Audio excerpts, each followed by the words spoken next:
Good evening students, class 12th का revision batch है। हम लोग आज पढ़ेंगे चैप्टर 2 का लेक्चर नंबर 2। चैप्टर 2 का लेक्चर नंबर 2। देखिए,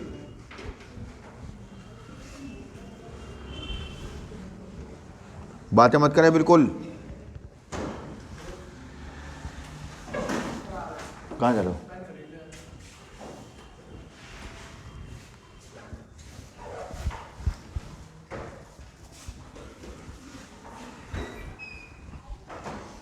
देखें,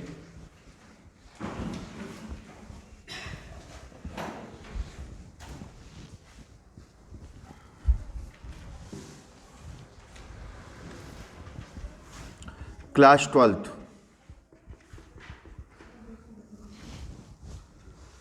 चैप्टर 2 रिवीजन बैच है।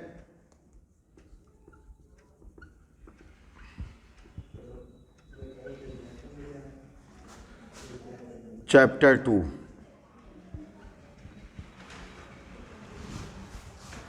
लेक्चर 2। तो लेक्चर 1 में हम लोगों ने देखा था electric potential produce due to a point charge. याद आया? क्यू चार्ज से आर डिस्टेंस पे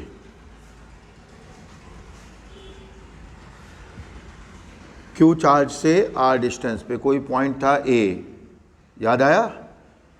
जहां पे हमने पोटेंशियल निकाला था। क्या निकाला था? पोटेंशियल। कितना निकाला था? 1/4 पाई एप्सिलॉन नॉट के क्यू अपॉन आर। आपको केवल क्या ध्यान रखना होता है? Q upon R.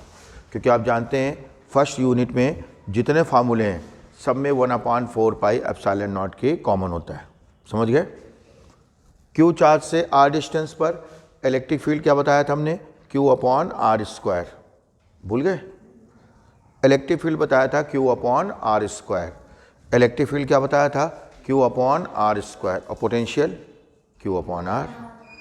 Electric field Q upon R square और पोटेंशियल क्यू अपॉन आर। अब हम क्या देखने जा रहे हैं? Relation between intensity of electric field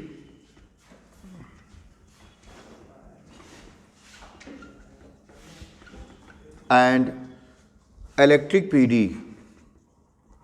PD means potential difference. शांत हो बेटा। तो क्या देखने आ रहे हैं? Relation between intensity of electric field and potential difference. Let 2 points, साथ में नोट करते चलें बिल्कुल। A and B are situated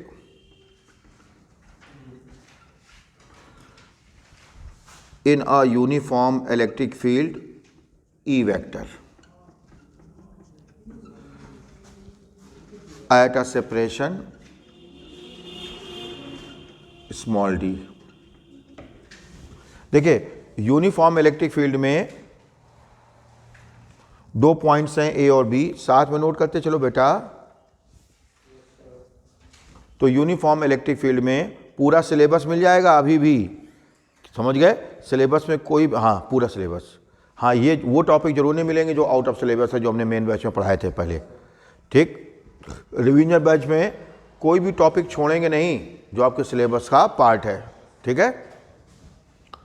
तो 2 points A and B are situated in a uniform electric field E vector at a separation D. तो ये uniform electric field हो गया। इसमें ये 2 पॉइंट्स हो गए ए और बी। बातें मत करो बेटा।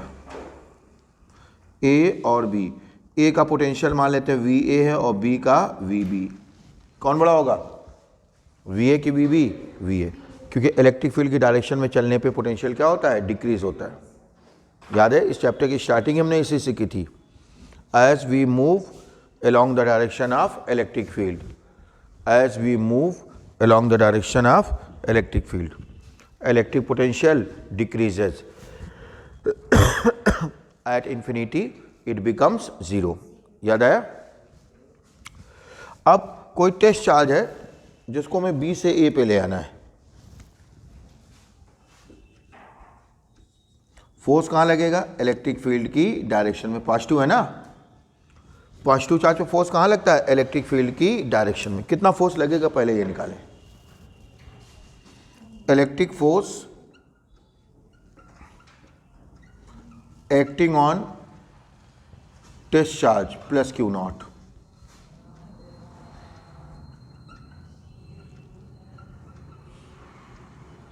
प्लस क्यू नॉट,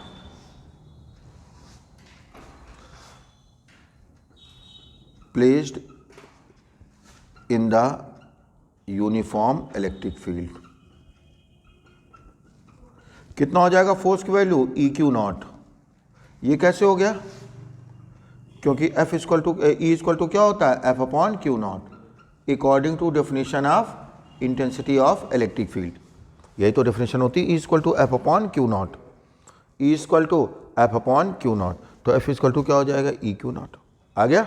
अब वर्क डन निकालो, बी से ए पे ले जा रहे हैं कितना, और यहाँ पे वर्क डन डायरेक्ट निकल आएगा। क्यों? क्योंकि फोर्स कांस्टेंट है। क्यों कांस्टेंट है? क्योंकि यूनिफॉर्म इलेक्ट्रिक फील्ड है। कौन सा इलेक्ट्रिक फील्ड है? यूनिफॉर्म वाला, हर पॉइंट पे इलेक्ट्रिक फील्ड की वैल्यू सेम है। और यूनिफॉर्म इलेक्ट्रिक फील्ड कहीं भी शो किया जाता है, प्रोड्यूस कैसे किया जाता है? एक पॉजिटिव प्लेट और एक निगेटिव प्लेट, दो प्लेट एक दूसरे के पैरेलल रखी जाती हैं, इनके बीच जो इलेक्ट्रिक फील्ड होता है उसी को हम कहते हैं यूनिफॉर्म इलेक्ट्रिक फील्ड। क्लियर? तो कहीं भी अगर आपको यूनिफॉर्म इलेक्ट्रिक फील्ड दिखाया गया है तो इसी तरीके से प्रोड्यूस किया जाता है। ठीक है? यानी इधर कौन सी प्लेट होगी? पॉजिटिव, और इधर कौन सी होगी? निगेटिव। ठीक है? तो कहीं भी हम लोग प्लेटें नहीं शो करते हैं, केवल इलेक्ट्रिक फील्ड शो कर देते हैं, लेकिन ये वेल अंडरस्टूड है कि अगर कहीं पे यूनिफॉर्म इलेक्ट्रिक फील्ड है तो एक तरफ पॉजिटिव प्लेट होगी, दूसरी तरफ निगेटिव। दो पैरेलल प्लेट, एक प्लेट पे पॉजिटिव चार्ज, दूसरी प्लेट पे निगेटिव चार्ज, उनके बीच जो इलेक्ट्रिक फील्ड होगा उसी को हम कहते हैं यूनिफॉर्म इलेक्ट्रिक फील्ड। क्लियर? यहां तक कोई दिक्कत? ठीक, ये आपका आ गया F equal to E Q naught. अब कितना वर्क करना पड़ेगा? Now work done to bring the test charge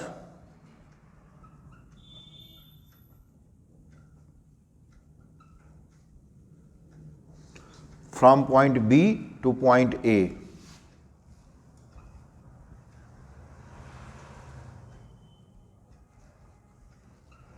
यहां पे वर्क डन डायरेक्ट निकल आएगा, फोर्स इनटू डिस्प्लेसमेंट। क्यों?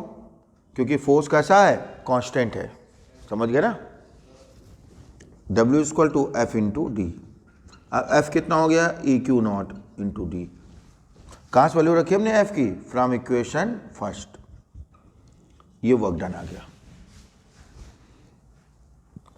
डायरेक्ट क्यों निकल आया फोर्स इनटू डिस्प्लेसमेंट? क्योंकि फोर्स कांस्टेंट है। क्यों कांस्टेंट है? क्योंकि ये यूनिफॉर्म इलेक्ट्रिक फील्ड है। कौन सा इलेक्ट्रिक फील्ड है? यूनिफॉर्म। क्लियर? क्यू नॉट से डिवाइड कर दें। हाँ, एक चीज बताना भूल गए, 67 ISC बोर्ड वाले इनमें से 8 डेज और कम कर दें। समझ गए? 60 वाली बेल्ट भी खत्म होने जा रही है। कुछ समझ आ रहा है बेटा? Yeshi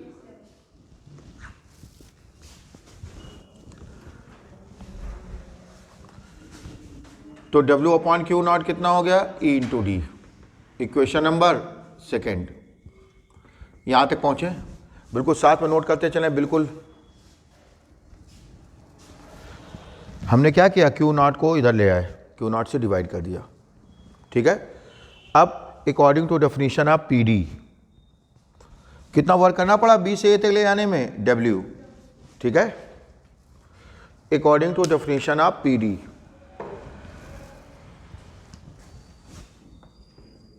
according to definition of PD, VA minus VB equal to W upon Q naught. यही तो था। अरे भूल गया क्या? The ratio of work done to bring a test charge from one point to another point inside the electric field to the value of test charge. Is called electric PD between those 2 points. अब जरा 2 और 3 को ध्यान से देखें। From equation 2 and equation 3 क्या आ गया आपका, E into D equal to V A minus V B, यानी E equal to V A minus V B upon D. इसी से इलेक्ट्रिक फील्ड की यूनिट निकलती है वोल्ट पर मीटर। भाई पोटेंशियल डिफरेंस हो गया वोल्ट और डिस्टेंस हो गई metre, volt per metre. Clear? यानी क्या आ गया, intensity of electric field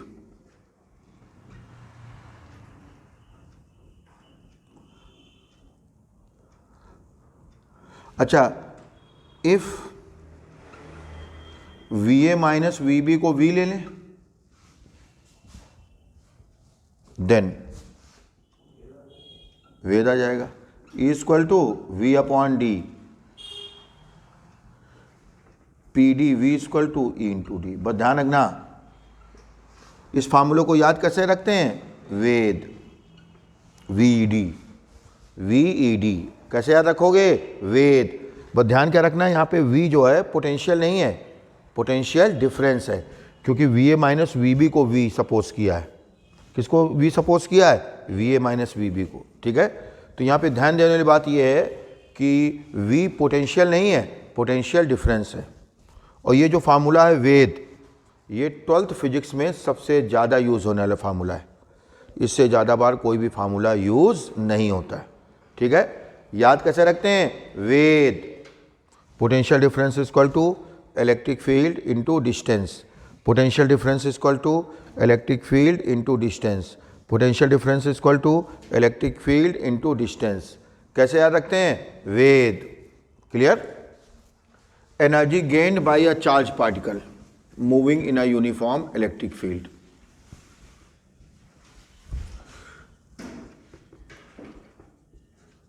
Energy gained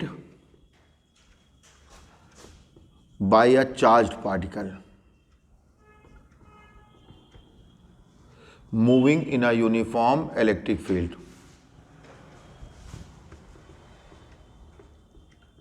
Uniform electric field.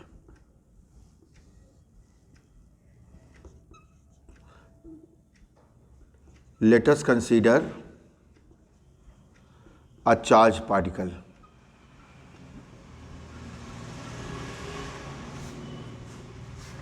of mass m and charge q.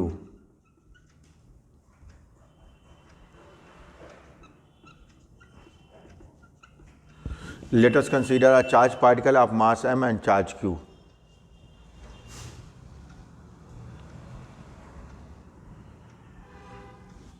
ऐसे कहो, let a charge particle, let a charge particle of mass m and charge q is freely dropped at point A in a uniform electric field.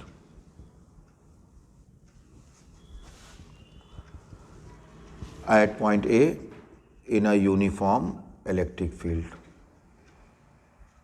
E vector. देखिए, let a charge particle of mass m and charge plus q is freely dropped at point A. Is freely dropped at point A in a uniform electric field.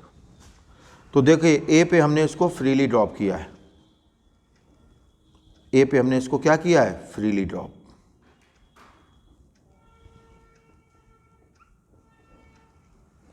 इनके बीच की distance d है और potential difference कितना है, v। ये m मास का particle है, charge कितना है, प्लस q। फोर्स लगेगा in the direction of electric field, positive है ना इसलिए। अच्छा, इसकी इनिशियल वेलोसिटी कितनी है, 0। जब ये b पे पहुंचा सपोज, तब इसकी वेलोसिटी हो गई v।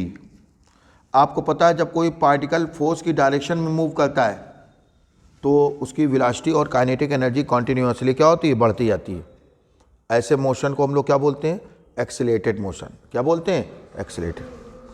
तो इस पार्टिकल को हमने पॉइंट ए पर फ्रीली ड्रॉप किया है, फेंका नहीं है, छोड़ा है, यानी इनिशियल वेलोसिटी कितनी हो गई? 0। क्लियर? यहां पे ध्यान देने वाली बात क्या है? स्मॉल v किसको रिप्रेजेंट कर रहा है? वेलोसिटी। और कैपिटल V किसको रिप्रेजेंट कर रहा है? Electric PD between points A and B। Small v क्या है? वेलोसिटी। कैपिटल V क्या है? PD between points A and B। PD means potential difference, electric force acting on the charge particle, plus Q।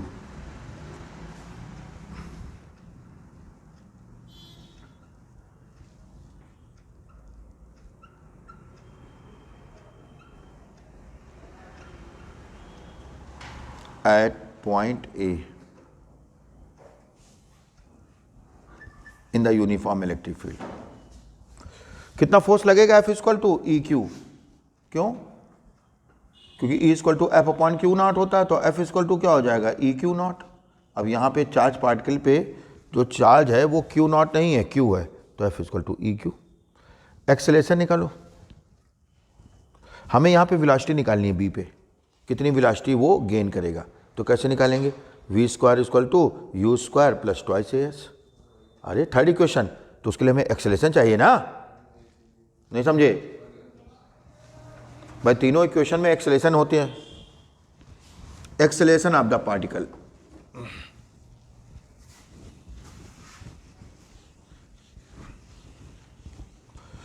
हम बार बार repeat करते हैं, जब भी कोई पार्टिकल या बॉडी फोर्स की डायरेक्शन में मूव करता है, कहाँ मूव करता है? फोर्स की डायरेक्शन में, तो उसकी वेलोसिटी कॉन्टिन्यूसली क्या होती है? इंक्रीज होती है, काइनेटिक एनर्जी भी इंक्रीज होती है। ऐसे मोशन को क्या बोलते हैं? Accelerated motion. और जब फोर्स के अपोजिट मूव करता है तो उसकी एनर्जी कॉन्टिन्यूसली, काइनेटिक एनर्जी का दो चाहे एनर्जी का दो, कॉन्टिन्यूसली डिक्रीज होती है, उसे बोलते हैं रिटार्डेड मोशन या डेसिलरेटेड मोशन। ठीक है? लेकिन फोर्स के अपोजिट जाता कब है? जब उसके पास पहले से एनर्जी हो, यानी उसको एनर्जी दी जाए। जब एनर्जी दोगे तब तो वो लॉस करेगा, समझ गए? अब इसको फ्रीली ड्रॉप कर दो, कहाँ जाएगा? फोर्स की डायरेक्शन में, नीचे। अगर तुम चाहते हो फोर्स के अपोजिट जाए तो इसको क्या करना पड़ेगा? एनर्जी देनी पड़ेगी, यानी इसको ऊपर की ओर फेंकना पड़ेगा। समझ गए? तो कोई भी पार्टिकल या बॉडी फोर्स की डायरेक्शन में अपने आप मूव करती है, फोर्स के अपोजिट मूव कराने के लिए हमको उसको एनर्जी देनी पड़ती है, यानी उसको फेंकना पड़ता है। यहां तक पहुंचे? एक्सेलरेशन निकालें पार्टिकल का। एक्सेलरेशन ऑफ द पार्टिकल,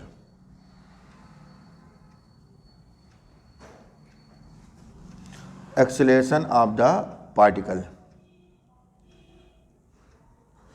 कितना एक्सेलरेशन होगा? A equal to F upon M। ये सुना कभी?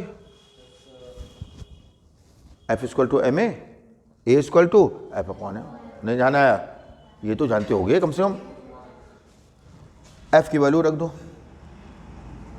यानी A कितना हो गया? EQ upon M। एक्सेलरेशन आ गया, बस वेलोसिटी निकाल लो, वेलोसिटी से एनर्जी निकल आएगी। Using third equation of motion,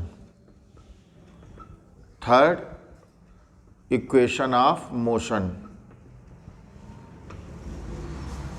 using third equation of motion, using third equation of motion,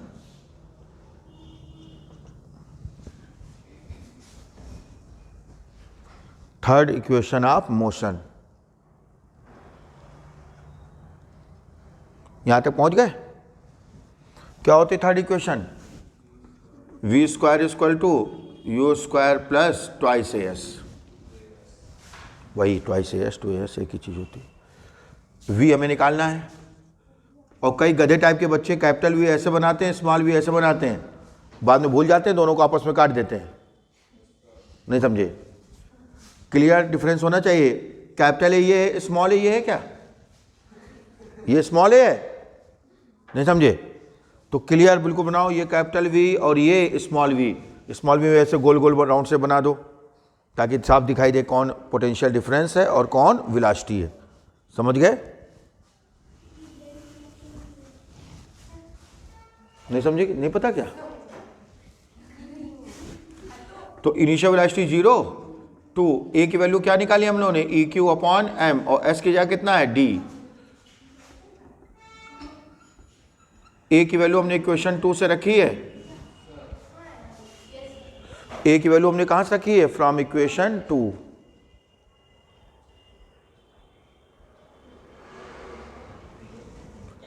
देखिए ई इंटू डी वेद 2qv अपॉन एम, जानते हो ना, P D V equal to क्या होता है, ई इंटू डी वेद, लो वेलोसिटी आ गई, under root 2qv upon M. और ध्यान रखना इससे इसको काट मत देना, पता चला वो v है वो v स्क्वायर है, ये वेलोसिटी है, क्यों नहीं जान पा रहे बेटा, और ये क्या है आपका potential difference. Clear? K gained by the charge particle.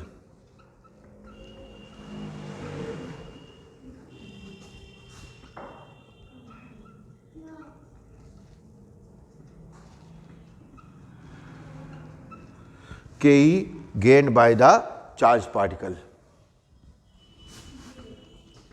K2 minus K1। भाई इनिशियल काइनेटिक एनर्जी K1 अगर है, फाइनल K2 है, तो कितनी काइनेटिक एनर्जी गेन की, K2 माइनस K1। K2 कितना हो जाएगा, हाफ mv स्क्वायर, और K1 कितना हो जाएगा, हाफ mu स्क्वायर। u कितना है, 0। बस v स्क्वायर की वैल्यू रखो,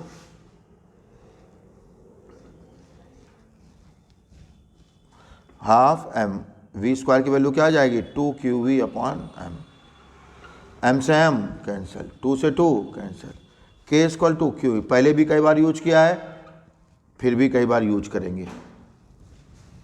इलेक्ट्रिक फील्ड में कोई भी चार्ज पार्टिकल मोशन कर रहा है तो वो कितनी एनर्जी गेन करेगा या लॉस करेगा, कैसे निकलेगी, हमेशा q इंटू वी। बस ध्यान क्या रखेंगे, v उन दोनों पॉइंट्स के बीच का pd है जिनके बीच वो पार्टिकल मूव कर रहा है। नहीं समझे? कोई भी चार्ज पार्टिकल अगर इलेक्ट्रिक फील्ड में मूव कर रहा है, कोई भी चार्ज पार्टिकल अगर इलेक्ट्रिक फील्ड में मूव कर रहा है तो कितनी की एनर्जी गेन करेगा या लॉस करेगा, Q इंटू वी। फोर्स की डायरेक्शन में मूव करेगा तो एनर्जी गेन करेगा, फोर्स के अपोजिट मूव करेगा तो एनर्जी क्या करेगा, लॉस करेगा। समझ गए? गेन्ड एनर्जी और लॉस्ट एनर्जी दोनों किससे निकलेंगी, Q इंटू वी से। गेन्ड एनर्जी है तो भी Q into V, lost energy है तो भी Q इंटू वी। ठीक है? गेन एनर्जी भी Q into V, lost energy भी Q इंटू वी। हो गया? अब हम क्या देखने जा रहे हैं, potential gradient.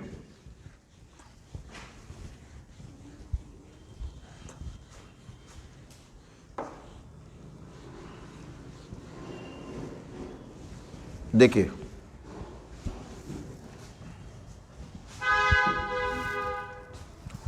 Potential gradient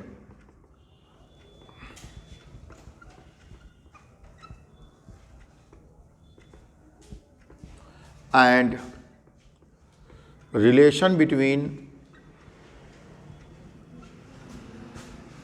potential gradient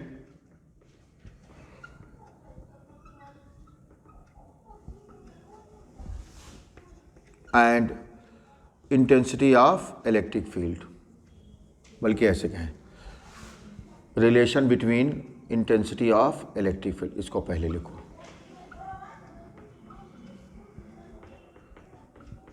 electric field and potential gradient. पहले हम लोग पोटेंशियल ग्रेडियंट की क्या देखेंगे, डेफिनीशन, फिर क्या देखेंगे, रिलेशन। बातें मत करो बेटा, जाड़े में क्या होता है, पंखे बंद हो जाते हैं ना, तो अगर सांस भी आप तेजी से लेते हो तो वो भी डिस्टर्ब करती है, तो सांस भी धीरे धीरे लिया करो। ठीक है? समझे? तो potential gradient and relation between intensity of electric field and potential gradient. तो ग्रेडियंट वर्ड कहीं भी यूज हो, ग्रेडियंट का मतलब क्या होता है?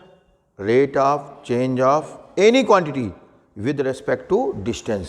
समझ गए? जब किसी भी क्वांटिटी का रेट निकालते हैं विद रेस्पेक्ट टू डिस्टेंस तो उसे बोलते हैं उस क्वांटिटी का ग्रेडियंट। ठीक है? अब डिस्टेंस को x से भी लिख सकते हो, y से भी लिख सकते हो, z से भी लिख सकते हो, r से भी लिख सकते हो। सुनिए,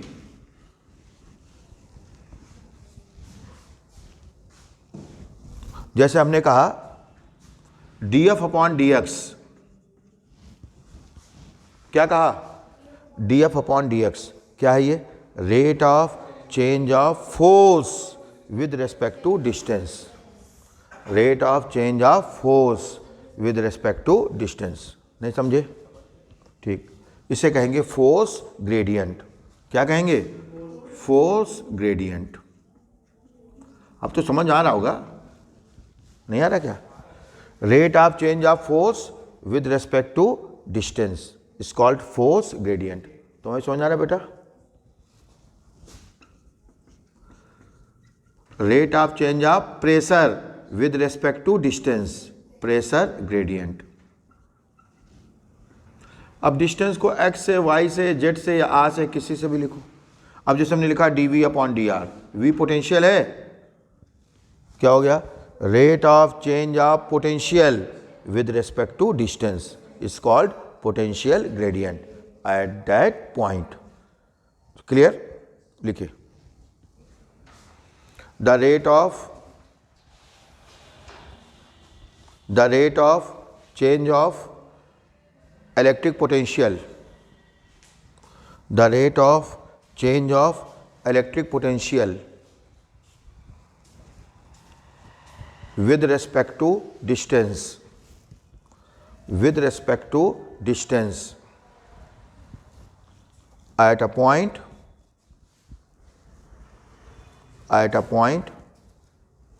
inside the electric field, inside the electric field,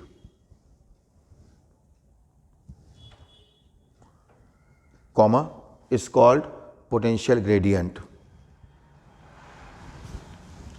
at that point,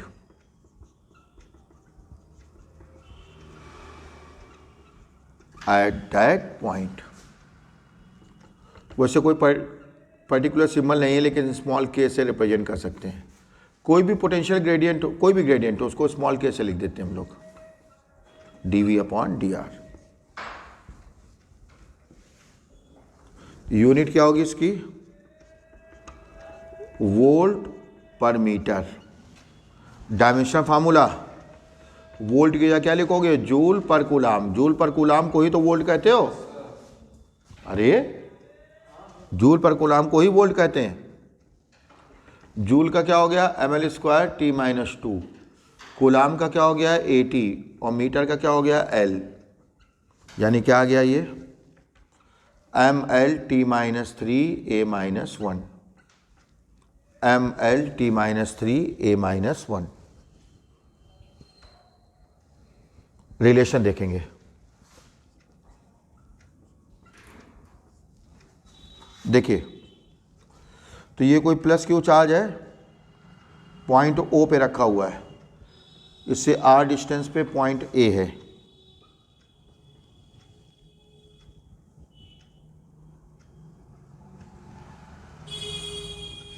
ठीक है? और A और B ये दो पॉइंट एक दूसरे के बहुत क्लोज हैं, समझाने के लिए थोड़ा दूर लिया जाता है। ये डिस्प्लेसमेंट हो गया dr वेक्टर। ए पे हमने टेस्ट चार्ज रखा,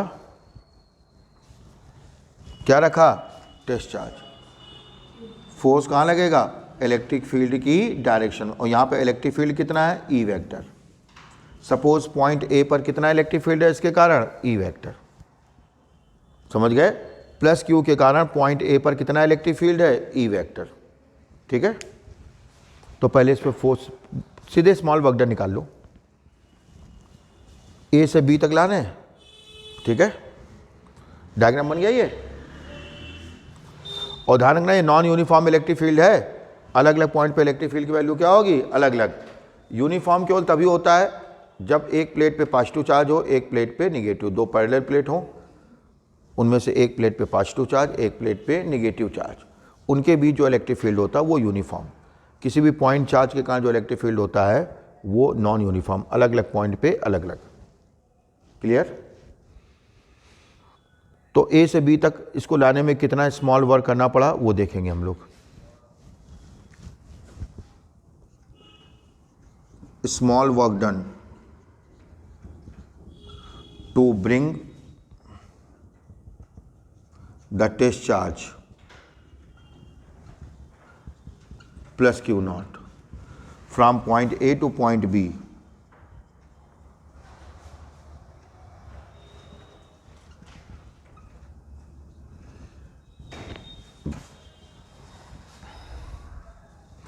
Small work done to bring the test charge plus Q naught from point A to point B.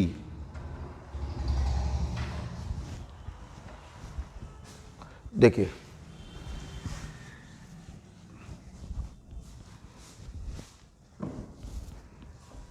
कितना हो गया, D W equal to F vector dot D R vector. दोनों opposite हैं, F vector towards right है, D R vector towards left, यानी बीच का angle कितना हो गया 180। क्लियर? अब एफ की वैल्यू क्या हो जाएगी, ई इक्वल टू क्या होता है एफ अपॉन क्यू नॉट, तो F equal to E Q naught. नहीं जान पाए, वैल्यू रखो, E Q naught into D R, Q naught से डिवाइड कर दो, D W upon Q naught, E into D R minus का। ये माइनस साइन कहाँ से आ गया समझ आया, क्योंकि एफ वेक्टर और डी आर वेक्टर एक दूसरे के कैसे हैं, अपोजिट, और जब दो वेक्टर अपोजिट डायरेक्शन में होते हैं तो बीच का एंगल 180।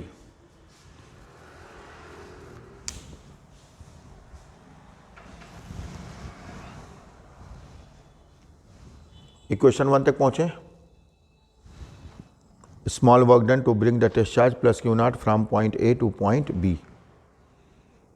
और ये जो इलेक्ट्रिक फील्ड है ये पॉइंट ए पे है, वही हम अप्रॉक्स कहाँ मान लेंगे, पॉइंट बी पे, क्योंकि ए और बी एक दूसरे के बहुत क्लोज हैं। समझ गए?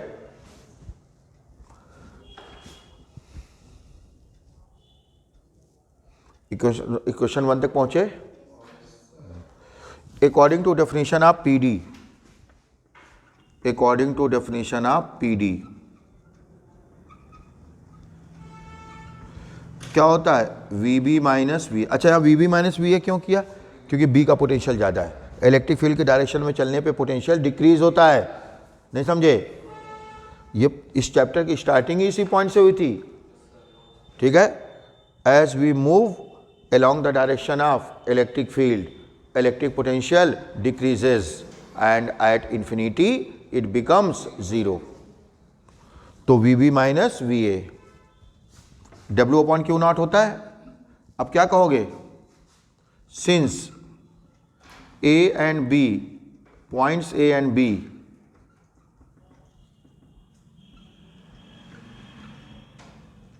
A and B are very close to each other, very close to each other, therefore VA minus VB minus VA को हम लोग क्या लिख देंगे, DV। अरे जब बहुत पास में तो उनके बीच का PD भी बहुत कम होगा, और W is replaced by DW।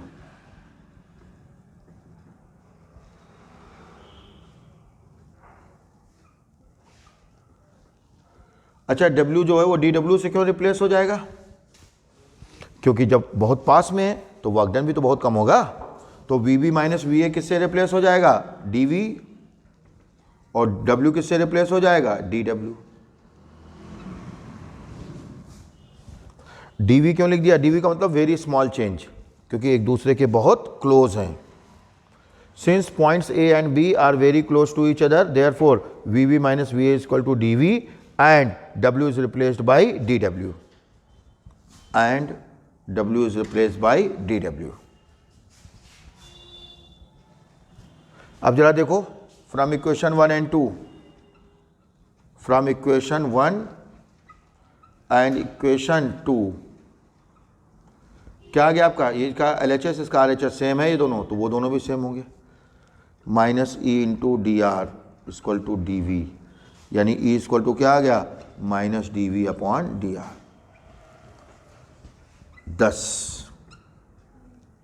10 तक पहुंचे।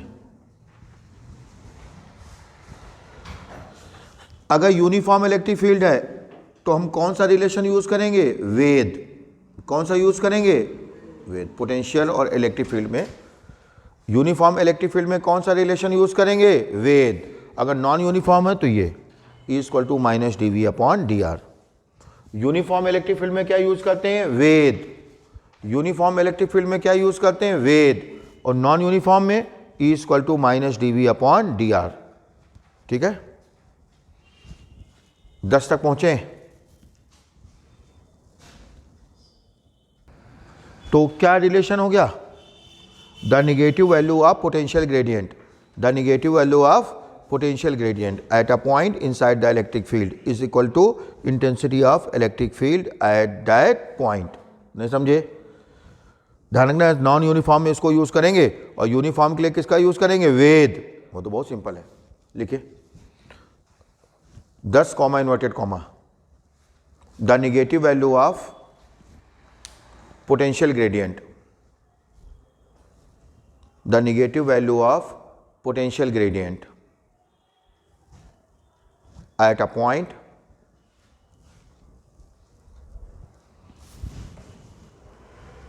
inside the electric field, inside the electric field is equal to intensity of electric field at that point, intensity of electric field at that point,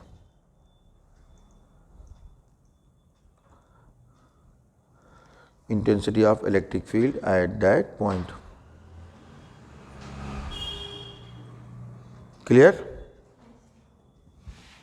ठीक। Electric potential energy of an electric system, heading डालें, electric potential energy of an electric system. और घर जा करके इसको एक बार फिर revise किया करें कॉपी से 5 मिनट में, फिर जब वीडियो आ जाए उसको देखें जल्दी से हाई स्पीड में, बार बार रिवाइज करें, बार बार। और पूरी रिवीजन वाली कॉपी, इसको पूरा कॉपी डेली पलटा करें ताकि दिमाग में परमानेंट क्या हो जाए, फीड हो जाए। ठीक है, हम क्या करें समझ पा रहे हो, डेली कॉपी शुरू से पलटो, डेली।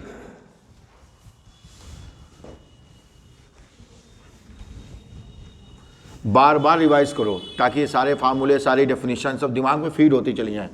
जब ये सब डेफिनेशन, प्रूवमेंट्स, फार्मूले सब फीड हो जाएंगे, उसके बाद तुम क्वेश्चन कर पाओगे, नहीं तो कर ही नहीं पाओगे। ये आएंगे नहीं, इनका यूज़ करके दूसरी चीज़ें करोगे, समझ गए।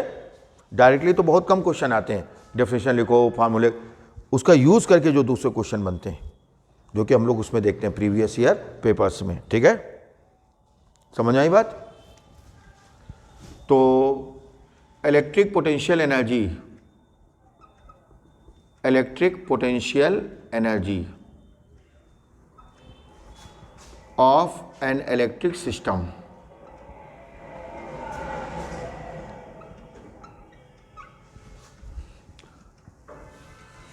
electric potential energy of an electric system।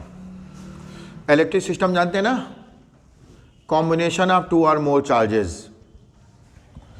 Electric system का मतलब क्या होता है, कॉम्बिनेशन ऑफ 2 और मोर चार्जेस, कॉम्बिनेशन ऑफ 2 और मोर चार्जेस, कॉम्बिनेशन ऑफ 2 और मोर चार्जेस। ठीक है, पहले 2 चार्ज के लिए निकालेंगे, फिर 3, 4, 5 किसी के लिए भी निकाल सकते हैं। पहले किसके लिए निकालेंगे, 2 चार्जेस के लिए। तो कलर पहचानते हो तुम लोग, कलर। ठीक, अब सपोज ये Q1 है, ये Q2 है, रेड वाला कौन है, Q1, और ये ब्लैक वाला Q2। कलर पहचानते हो ना सब लोग। ये इनिशियली कहाँ पे थे, इनफाइनाइट सेपरेशन पे। कहाँ पे थे, समझ गए? यानी एक दूसरे के इलेक्ट्रिक फील्ड के बाहर। इनफाइनाइट सेपरेशन का मतलब एक दूसरे के इलेक्ट्रिक फील्ड के बाहर, ठीक है। Q1 को लाएं, बेटा सुनते रहो, इधर उधर क्या देखते रहते हो, सुनो। तो एक दूसरे के इलेक्ट्रिक फील्ड के बाहर, ठीक है। Q1 को लाएं, Q2 को लाएं और एक दूसरे से कितनी डिस्टेंस पे रखें, R डिस्टेंस पे। बन गया सिस्टम। इस प्रोसेस में हमको जितना वर्क करना पड़ता है उसी को कहते हैं इस सिस्टम की इलेक्ट्रिक पोटेंशियल एनर्जी, या एक और वही वर्क इस सिस्टम में इलेक्ट्रिक पोटेंशियल एनर्जी के फॉर्म में स्टोर हो जाता है। अभी नहीं समझे? शुरू में कहाँ पे थे? इनफाइनाइट सेपरेशन पे, यानी एक दूसरे पे कोई फोर्स नहीं लगा रहे थे। समझ गए? Q1 को लाएं, Q2 को लाएं, कितने डिस्टेंस पे रखें, R डिस्टेंस पे। बन गया सिस्टम। समझ गए? इस सिस्टम को बनाने में, यानी इनको पास लाने में हमें जितना वर्क करना पड़ेगा उसी को कहेंगे इस सिस्टम की इलेक्ट्रिक पोटेंशियल एनर्जी। अब वर्क निकालने के लिए हम लोग ब्रेन का यूज़ करेंगे, कम है इसके बाद भी यूज़ करेंगे। समझ गए? अब हम Q1 को भी लाएं, कुछ बचवा सा तो है ही नहीं हमें लग रहा है ना। तो Q1 को लाएं, Q2 को लाएं, दो बार वर्क निकालना पड़ेगा। बेटर ये है Q1 को वहीं रोक दें, Q2 को ले जाएं। तब भाई R डिस्टेंस पे ही तो लाना है, तो हम दोनों को क्यों लाएं? हम एक को वहीं रोक दें, दूसरे को ले आए। Q2 को वहीं रोक दो, Q1 को ले आओ। Q1 को वहीं रोक दो, Q2 एक ही बार में निकल आएगा। क्लियर? लिखिए the work done. The work done, definition लिखो, to bring the charges. The work done to bring the charges from infinite separation, from infinite separation to construct an electric system, to construct an electric system, comma, is stored as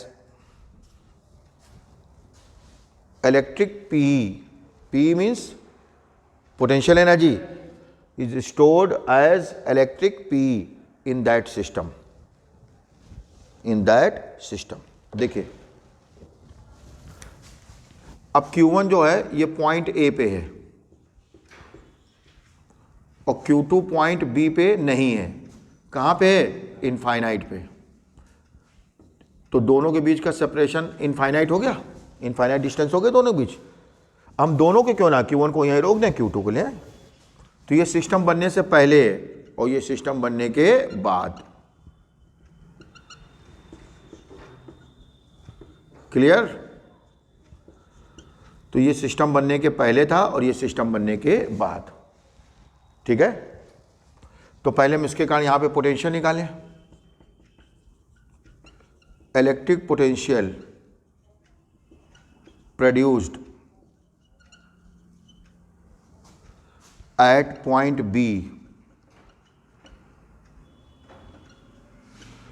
due to charge Q1। कितना हो जाएगा potential? 1/4 pi epsilon naught के Q/R होता है। हम Q1 के कारण निकाल रहे हैं तो Q1/R।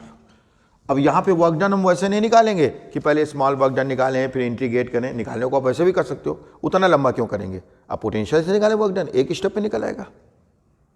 समझ गए भाई? पहले पोटेंशियल का फार्मूला नहीं पता था ना, क्योंकि उसी को प्रूव करना था। लेकिन अब जो वर्क डन निकालेंगे किससे निकालेंगे? पोटेंशियल से। तो पहले Q1 के कारण पॉइंट B पे पोटेंशियल निकाल लिया। अब now work done,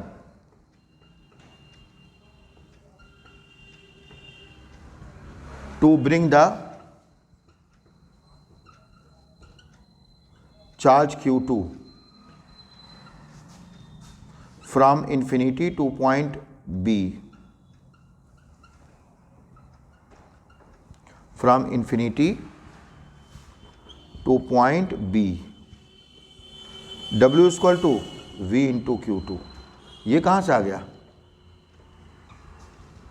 according to definition of potential,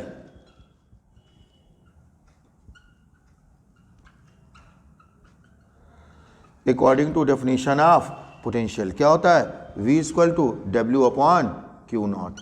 तो W इक्वल टू क्या हो जाएगा, V क्यू नॉट। अब क्यू नॉट को नहीं लाना हमें, किसको लाना है, Q2 को। तो V2 Q2, V की वैल्यू रख दो, हो गया 1/4 पाई एप्सिलॉन नॉट के Q1 upon R into Q2। Work done आ गया। और ये जो हमने V की वैल्यू रखी है कहाँ से रखी है, फ्रॉम इक्वेशन फर्स्ट। V की वैल्यू हमने कहाँ से रखी है, फ्रॉम इक्वेशन फर्स्ट।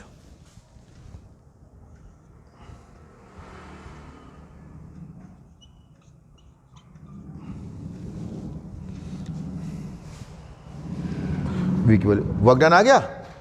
यहां तक पहुंच गए जल्दी।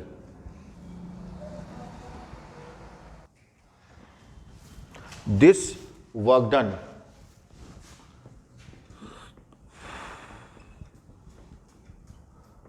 is stored as electric PE in that system. Hence, क्या फार्मूला हो गया इलेक्ट्रिक PE का,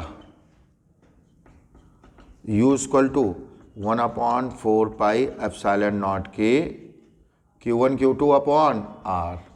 बस ध्यान रखेंगे चार्ज को कैसे रखेंगे, विद साइन, क्योंकि स्केलर क्वांटिटी है। स्केलर क्वांटिटी कैलकुलेट करते समय विद साइन और वेक्टर क्वांटिटी कैलकुलेट करते समय विदाउट साइन।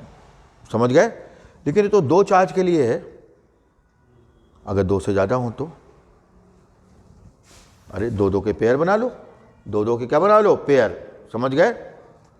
अच्छा, अगर रिलेशन देखें फोर्स और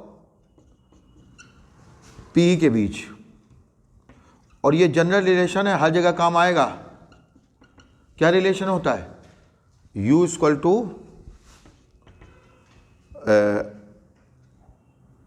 नहीं F equal to minus DU upon DR।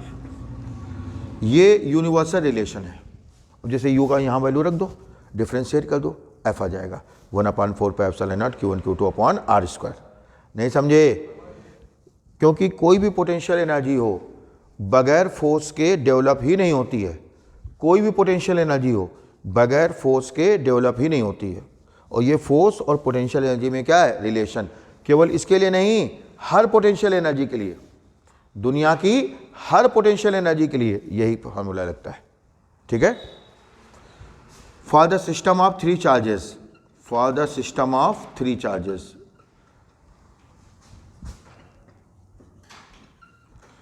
अगर तीन चार्ज है, जैसे लाइक दिस, बस कश खत्म होने वाला है। अब सपोज ये A है, ये B है और ये C है। A पे कितना चार्ज है, Q1, B पे Q2, C पे Q3। ये डिस्टेंस R1, ये R2 और ये R3। तो हम क्या करेंगे, दो दो के पेयर बना लेंगे, ऑल पॉसिबल पेयर्स। AB का अलग निकालेंगे, BC का अलग निकालेंगे, बस खत्म होने वाला क्लास। CA का अलग निकालेंगे और तीनों को क्या करेंगे, ऐड कर देंगे। ठीक है। तो total potential energy U equal to UAB UBC UCA, UAB UBC UCA। ठीक है। UAB कितना हो जाएगा, 1/4 पाई एप्सिलॉन नॉट के Q1 Q2 upon R1, 1/4 pi epsilon naught के Q2 Q3 अपॉन R2। और UCA कितना हो जाएगा, 1/4 पाई एप्सिलॉन नॉट के Q3 Q1 अपॉन R3। समझ गए ना। तो जितने भी चार्ज, मान लेते चार चार्ज होते तो दो दो के जितने पेयर बनते वो सारे बना लेते। अच्छा, चार चार्ज में कितने पेयर बनेंगे, कौन बताएगा। जैसे मान लेते हैं स्क्वायर है सपोज, और ये चार चार्ज रखे हुए हैं, तो दो दो के कितने पेयर बनेंगे, बोलो। जब तीन चार्ज थे तो कितने पेयर बने, तीन। और चार चार्ज हैं तो कितने पेयर बनेंगे, 6। पहले Q1 का बनाओगे, Q2 के साथ 1, Q3 के साथ 2 और Q4 के साथ 3 हो गए। फिर Q2 का बनाओगे, Q1 के साथ तो बन ही चुका है, Q3 के साथ 1, Q4 के साथ 2, 3 2 5, फिर Q3 का बनाएंगे। अब Q3 का Q2 के साथ बना चुके हो, Q3 का Q1 के साथ बना चुके हो, केवल कौन बचा? Q4 के साथ। समझ गए? तो दो दो के पेयर, ऑल पॉसिबल पेयर्स। अब वो बात अलग है, अगर ये डिस्टेंस a है, ये a है, तो ये a√2 हो जाएगी। समझ गए? वो डिस्टेंस देखना पड़ेगा हमें। तो दो से जब ज़्यादा चार्ज होंगे तो दो दो के क्या बना लेंगे? All possible pairs, all possible pairs. ध्यान रखना, ट्राइंगल में 3 पेयर बन रहे हैं, लेकिन रेक्टेंगल या स्क्वायर में कितने बनेंगे? 6। समझ गए? ऑल पॉसिबल पेयर्स, दो दो के पेयर बना लेंगे और एक के अलग अलग पोटेंशियल एनर्जी निकाल करके ऐड कर देंगे। अब भी नहीं समझे? बस ध्यान रखना, पोटेंशियल एनर्जी स्केलर क्वांटिटी है, चार्ज को कैसे रखेंगे? With sign. मतलब अगर दोनों चार्ज पॉजिटिव हैं तो पोटेंशियल एनर्जी कैसी होगी? पॉजिटिव। दोनों चार्ज निगेटिव हैं तो पोटेंशियल एनर्जी कैसी होगी? पॉजिटिव। एक पॉजिटिव एक निगेटिव है तो पोटेंशियल एनर्जी निगेटिव। कोई डाउट? Okay, that's all. समझ गए ना? ठीक। तो पोटेंशियल ऑलमोस्ट हम लोग खत्म कर चुके हैं, बस 1 टन का बचा, एक आधा टन का है। ठीक है, पोटेंशियल खत्म हो गया। इसके बाद कैपेसिटेंस पढ़ेंगे। संडे को डबल क्लास होगी एज इट इज़, जिसकी 6 आए, जिसकी 6 अपना 11 मार्च से है। ठीक है, नहीं समझे? सुबह जो बैच लगेगा उसमें हम लोग रिवीजन बैच की प्रॉब्लम्स करेंगे, शाम को जो बैच लगेगा उसमें हम लोग मेन बैच की प्रॉब्लम करेंगे। यानी संडे को केवल क्या होंगी? प्रॉब्लम। सुबह रिवीजन बैच, शाम को मेन बैच, क्योंकि अभी कल वो खत्म हो जाएगा मेन बैच में एटम्स। ठीक है, क्लियर? आपकी चॉइस है, या तो संडे को 2 बार है 3:30, 3, या थोड़ा लेट भी कर सकते हैं, देख लेंगे, 3:30 में ही लेंगे, फिर इसका तुरंत बाद।